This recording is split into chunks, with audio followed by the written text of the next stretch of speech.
Good afternoon, everyone. Good to be here with you again. I hope a lot of you have already gotten your PPP loans. I know you have because a lot of you have been asking me questions. I know some of you are still trying to, and it's crazy out there, but stay with it. Make sure your banker's getting it done and be persistent. But now that many of you have the loan, you're asking me, Doug, how do I make this loan go away? Well, not go away. How do I make sure this loan is forgiven? Because I've got it. I don't want to have to pay it back. So what do I need to do? And how do I keep track to make sure that I've taken care of everything? So what I've got here is a simple calculator to kind of help you keep track of where it's at. And we're going to go through 4 or 5 different scenarios in this video, show you different ways to look at this, and hopefully answer a lot of questions. But I have to say right up front, this is as we understand it today.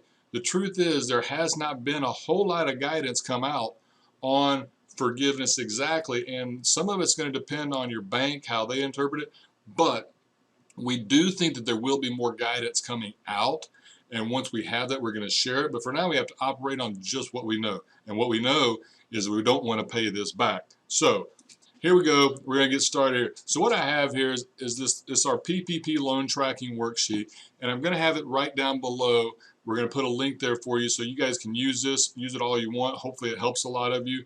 I should have that up hopefully within the next day. I know my people are working on that, so as soon as it's there, take advantage of that, come back and check. But in this scenario, what I've got is I've got a sole proprietor who makes $150,000 of net income and has payroll of $4,000 per month, rent of $2,000, utilities of $200. In this scenario, when he applied for the loan, he got approved for $30,833. So you'll see right here that we have $30,833. And the loan was approved today. So we just got this today, which means 8 weeks from now, 6/24, we have to have spent the entire amount on the right things, or we're going to have to pay some of it back. So let's just look at how this works. So in this scenario, we have someone who's paying $4,000 per month. So for simplicity, we're going to say wages in week 1 were $1,000, week 2 $1,000, week 3 $1,000, and week 4 $1,000. Now, our owner, because it's a Schedule C, he had a profit last year of $150,000. Well, the max that we can use for an employee or an owner is $100,000. So when you take $100,000 and divide it by 12, we get $83.33. So that's the max that we can pay our owner and have that amount be forgiven. So that is 8333.33. Now in this scenario, we've also said that utilities were $200 per month and the rent was $4,000 per month, or $2,000 per month, sorry. So in this scenario, at the end of 4 weeks, we have $16,300 of the loan that we have still not spent. So follow it on through, and I hope you guys can use this. It'll help you out. Just remember, it's not gospel, and we're going to have to watch for any updates down the line. Hey, good for you, but you're not going to get to keep that much with the PPP. And utilities again, and rent. So we can now see at this point, we've used all but $1,766. So in this scenario, if that's how we ended, we would have to pay that amount back. Now remember, 1% over 2 years, all those $1,766, either A, we're probably going to work that out in bonuses because you've been paying attention with the spreadsheet and you knew where you were, so that you took care of it so you don't get into this situation. So either A, we're going to do some bonuses, or we're just going to pay it back if we can't use it. We're not going to carry a $2,000 note for 2 years, but that's how it works. So hopefully this is simple. So now let's go to some more complicated scenarios, and I've got a calculator there. This one I may not be able to share as well, but you can at least follow through and see how it works. All right, so here we have it. We have a sole proprietor who made $50,000 on his Schedule C line 31 last year. Has no employees, rent of $2,000 per month, utilities of $200 per month, and a loan of $10,416. So let's look at how this is going to work from the forgiveness standpoint. So we have no employees.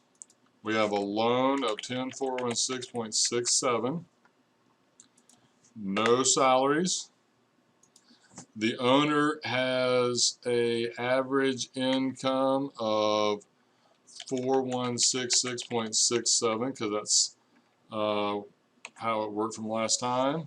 So he's going to get that twice during the 8-week period.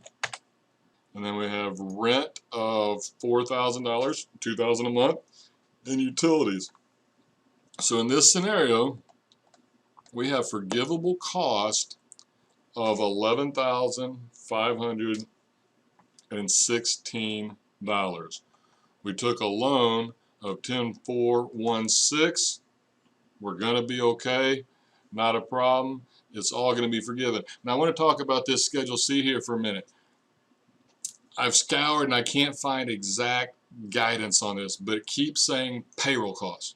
So what that tells me is we're going to need to pay the owner. So just to be safe until further guidance, I would take the Schedule C 31 that we used, divide by 52, and then on my regular pay cycle, if I'm every week, I'm going to take a check for that amount every week.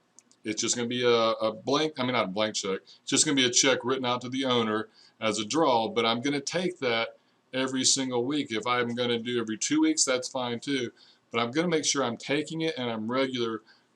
I think it's silly, but they keep saying payroll costs, so let's protect ourselves and make sure we have a paper trail to show the money actually went to payroll.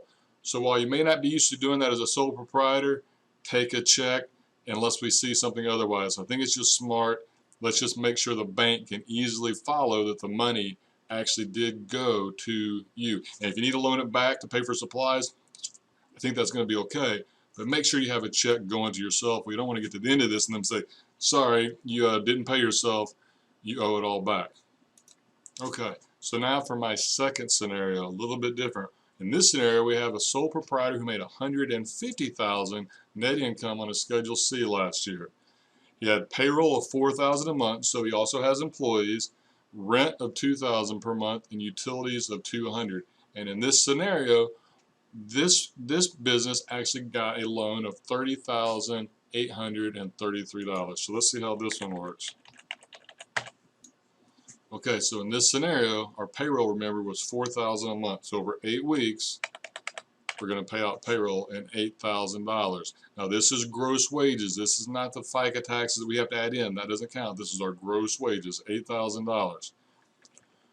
We also have an owner. Now what we know is that the owner in this scenario made $150,000. Well, if you make $150,000, you can't take the whole amount, and so you're going to be limited to $83.33 per month, or a total.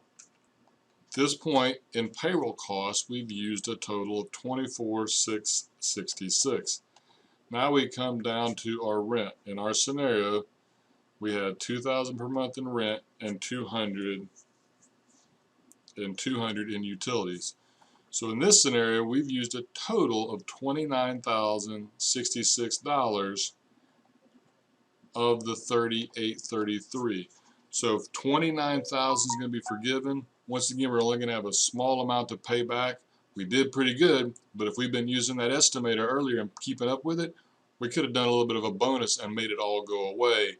They haven't said anything that says we can't do that. So that's that scenario. Now I wanted to give you these basic ones, but I've been getting a lot of questions on things that are a little more complicated. So let's take a look at one of those now. Okay, so now for our next scenario. In this next scenario, we have an S corporation who has a net income of $150,000, payroll of $20,000, rent of $4,000, utilities of $1,250, and they got a loan of $50,000, and nobody made more than $100,000.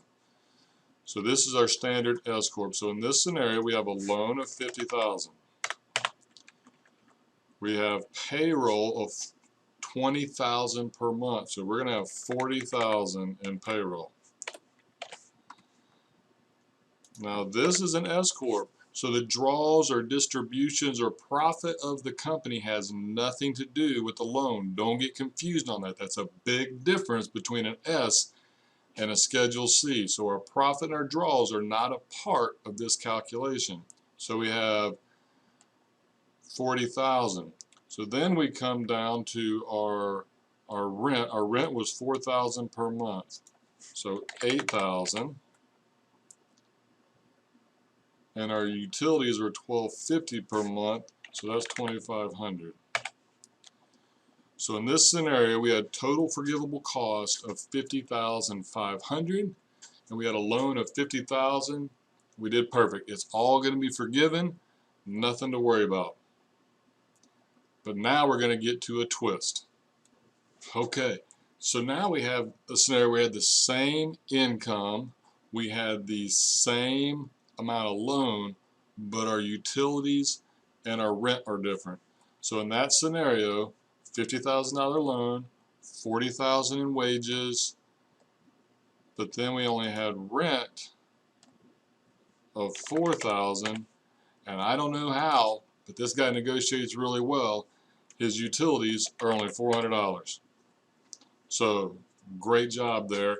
However, the problem we have now is his total forgivable cost is $44,400, and he had a loan of $50,000.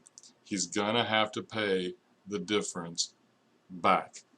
And really, for the most part, guys, it is this simple, but I want to just run through some scenarios and help you see it. But now let's get to an even more complicated scenario. So you had the exact same situation, but last year you had 10 employees as an average. And this year, you only were able to keep 8 people working. What does that do? Well, if last year you had an average of 10, and this year you had an average of 8, you now have 20% fewer employees. Now this, some of it's really going to depend on how your bank interprets it and if we get any guidance, but this is one way of interpreting it, that of the 44,000 that's forgivable, 20% of it ceases to be forgivable, and 8880 has to be backed out of that number, and it also has to be paid back so that your total forgivable loan is only $35,520. Now that's different than what I thought. I would have thought it would have been 20% of the whole 50, but this is what a lot of people think it's going to be. And so for now, I'm going to present this. If we get more details or if we get further guidance from the Treasury, of course I'm going to share it. But this is how it works when you have fewer employees, and it's a question I've gotten a lot of, and I wanted you guys to see how this works. So I know this isn't real exciting, but it is really important that you understand how this works, and also understand that you may want to talk to your banker and see if they can give you some guidance on how they're interpreting it. And also, we're going to keep an eye on what the Treasury does, because we'll probably get guidance in the next few weeks to give us more clarity. And of course, as soon as we do, we're going to share that. So hopefully this has helped. If you have any more questions, let me know. Like I said, I'm going to put that down below. Please like this video if it was helpful. Subscribe. There's going to be more coming, and we're going to keep you informed all the way through this.